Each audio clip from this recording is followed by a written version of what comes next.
လူတစ်ယောက်တစ်နေ့ကိုအစီဘယ်လောက်စားလို့ရလဲ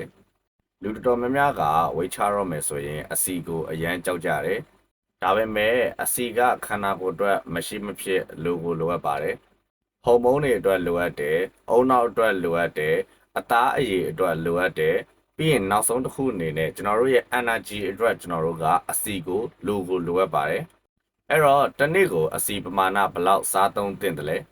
တယောက်တစ်နေ့ကိုအစီပမာဏဘယ်လောက်စားသုံးသင့်တယ်လဲဆိုတာကသူ့ရဲ့အသက်ကိုယ်လေးချိန်ပြီးရင်သူ့ရဲ့ activity level နဲ့သူသွားမဲ့ goals ပေါ်မှာအများကြီးမူတည်နေပါတယ်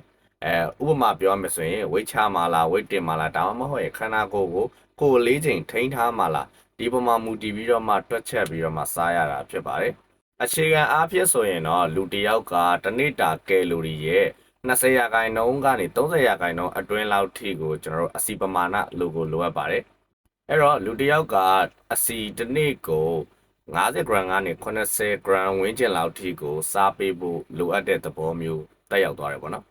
အစီလို့ပြောလိုက်တဲ့အခါမှာကျွန်တော်တို့ကတွေးသမျှအစီတွေကိုပြောတာမဟုတ်ပါဘူးကျွန်တော် healthy fat တွေဖြစ်တဲ့ငါးကရတဲ့ဟာကြက်ဥကရတဲ့ဟာပြီးရင်နောက်တစ်ခုကခွန်မာသီးတွေကနေပြီးတော့မှ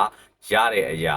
ပြီးရင်ကျွန်တော်ထောပတ်သီးတို့ဒီလိုမျိုးအစားအသောက်ကနေရတဲ့ကျွန်တော်ကျန်းမာတဲ့အစီတွေကိုကျွန်တော်ဆိုလိုတာဖြစ်ပါတယ်ကျွန်တော်တို့ဥမာစီကြော်စားတွေကနေရတဲ့အစီတွေမာလာဟင်းပွဲကနေပါလာတဲ့အစီတွေကိုဆိုလိုတာမဟုတ်ပါဘူးကိုကဝိတ်ချနေတယ်ဆိုပြီးတော့မှအစီတွေလုံးဝမစားတာကမကောင်းပါဘူးအဲ့တော့ဒီနောက်ပိုင်းမှာကျွန်တော်တို့ nutrition နဲ့ပတ်သက်ပြီးတော့မှအာဟာရတင်းမြတ်အောင်စားပေးဖို့လိုပါတယ်ကျွန်တော်လာမယ့်ဇွန်လ1ရက်နေ့မှာဒါ Nate Body Weight Loss Program online class ရှိပါတယ်ကျွန်တော်စီမှာလာရောက်ဆက်သွယ်ပြီးတော့ weight ချလို့ရပါတယ်ကျေးဇူးများတင်ပါတယ်ခင်ဗျ